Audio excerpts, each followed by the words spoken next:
coming with us to the train? These guys are going to stay back and make lunch, and we're heading off to the train. Do you know where you're going?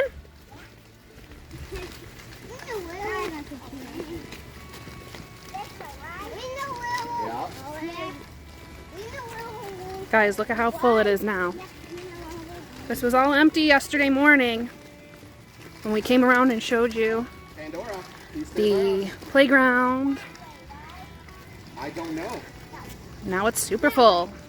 Shauna know which way? Yeah. Yep. Watch out for the... There's a cart. I love how you have to say cart and not car. Yeah. Cart. Can you guys let go? So currently golf carts are still allowed throughout the park. So that's something you're going to want to keep in mind when walking around, making sure the kids don't get in the way of the golf carts. However, the Jellystone parks, I believe, generally don't allow them, but Bucktail used to. And this walk down to the train took us about 5 minutes, maybe a little bit longer, and it was extremely tiring for me. So for anyone with a heart condition or any other medical conditions, you may want to be a little bit closer to all the activities. So you're going to want to bring a tent for that, or if you have a camper, because all the sites closer to that area are tent or camper sites only. They don't have any cabins down there. You're going to want to make sure you pick a site near the pavilion, which you'll be able to see on the map when you're booking.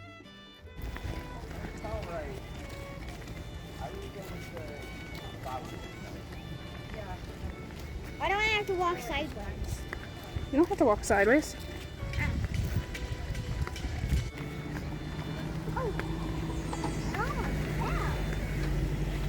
This brown building coming up just past this white truck here, that's going to be the general store. We'll go in there a little bit later and I'll show you what's in there. The brown building to the right, that's going to be the pavilion. Here they do events like bingo, crafts, dances, etc. The large yellow dome, that's going to be the carousel, which we do ride later in the evening, but it's kind of hard to see because it's nighttime.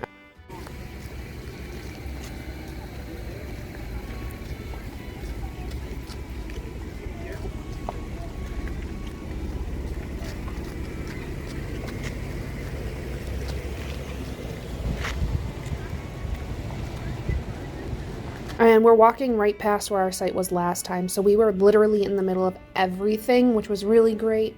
We could hear the train when it started up, and it was just a couple second walk across the street. The merry-go-round was right behind us. We could hear all of the announcements from the pavilion, and if we needed anything from the store, we were right there, instead of having to take a very long walk. Because I feel like this walk took ages, and it was over 90 degrees out, and most of the walk was in the sun, so by the time we got down to the train, we were exhausted. I told you, you should have said with her. Wave at mommy. Say hi,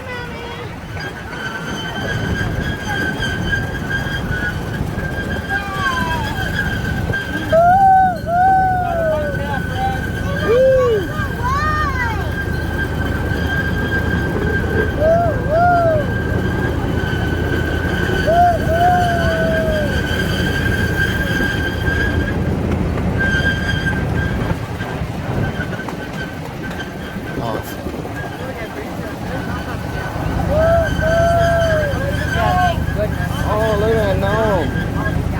Yeah. How did Jude end up getting right there? I don't know.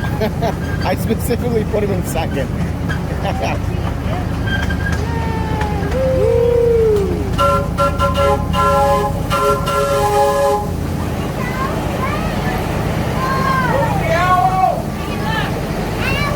Yeah, an owl. Now we are on the train, and this is a really fun 5 to 6 minute train ride. Throughout it, they have hidden little animals that they point out for the kids to spot to make it a little bit more than just riding a train around. What I thought was really cool, that for Halloween, when we went in October, they did fun decor, and at night they also did a scary kind of haunted train ride. So that was really fun. The kids really enjoyed this. They wanted to do it multiple times, but it was really hot and we had to go back up for lunch because they were making lunch while we were down here riding the train.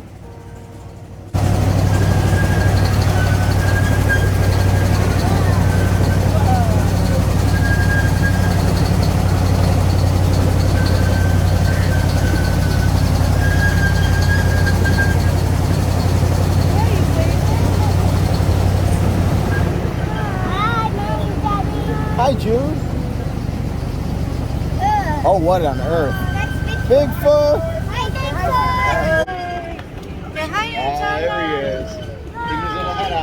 Hi, baby girl. You having fun? Wave hi. No, no waves. Just completely uninterested. It's focusing on me. Doing the bug in that downstairs. Can you say hi? Say hi. Oh, we're going through the tunnel, baby.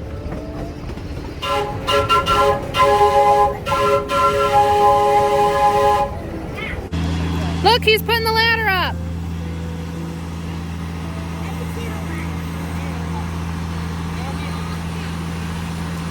After lunch, we walked all the way back down to the pavilion area. It was first responders weekend, so they set up a fire truck and an ambulance to do displays and allow people to look at them up close. It was really fun. The kids really like this. Now, I do work in emergency services, so my kids are a little bit more used to seeing fire trucks and ambulances and police cars than the average child, but they still really enjoyed being able to look at them.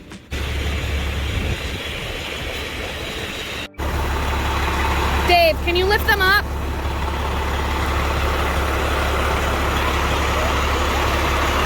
Both of them? Yeah, one at a time, just on the outside step.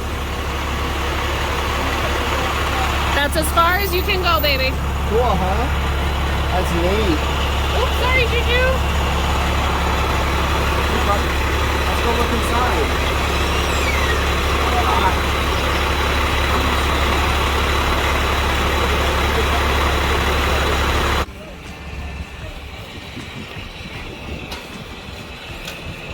Wow.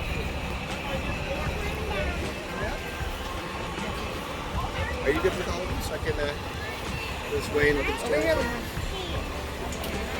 So, I'll be right back. Okay. After we went into the store to cool off, we grabbed some ice cream for everyone. And I will show you in here, they have candy, snacks, apparel. They do also have a whole wall full of some items that you may need in case of an emergency, or if it's just something you forgot or think you might need for your camper or for your site. And they do also still have some Bucktail items available for right now. So I grabbed myself a insulated wine tumbler and a travel coffee mug.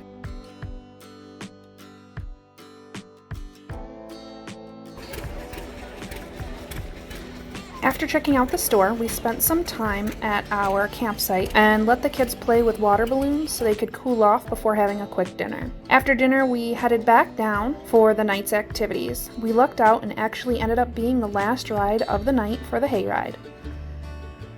They just got a new wagon too that has actual seats instead of hay bales. It used to be a flat back with just hay bales that you sat on cross-legged. It was really uncomfortable. Now the ride was extremely bumpy, so make sure you hold on to your little ones. I also want to note that because we were the last ride, they cut an entire section out on us. Normally they would go up where our campsite was, and the kids are really bummed out about this because they didn't get to wave at Grandma and Grandpa when we went by.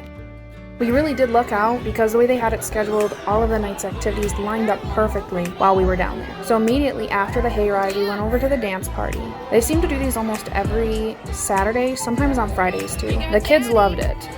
Earlier in the night, they play more music that fits younger children, and then as the evening progresses, they switch over to more current hits. This was probably Pandora's favorite part of the weekend. She loves dances, and she insisted on changing and wore a special dress. The dances are a lot of fun. While at the dance, the carousel opened up. And who doesn't love a good carousel ride? Yeah. The one here is old, and it is very fast, so we had to make sure we held on to the kids really well. Even though they have been doing pretty good on carousels lately, and one of the carousels that we have locally in our town, I will just stand next to them and let them ride and hold on their own. But they absolutely love the carousel here. They have a mixture of horses and other farm animals. We ended our night with some fun by the fire. I love to bring sparklers, and the kids love to do sparklers also. The only issue we've ever had with them is that certain kinds of sparklers have hot pieces that fall off the end of them. Pandora got burnt last year, the 4th of July, so I made sure to get a different kind this time so that way little pieces wouldn't fall off and burn her feet, since they can't hold the sparklers far away from them. This was our last campfire for the trip, and the kids had asked to go to bed early again. So that was kind of nice to have some adult time by the fire again. We really enjoyed this trip a lot and plan to go back for another fall Halloween weekend. If you haven't already, please give this video a like and subscribe down below. Thanks for watching.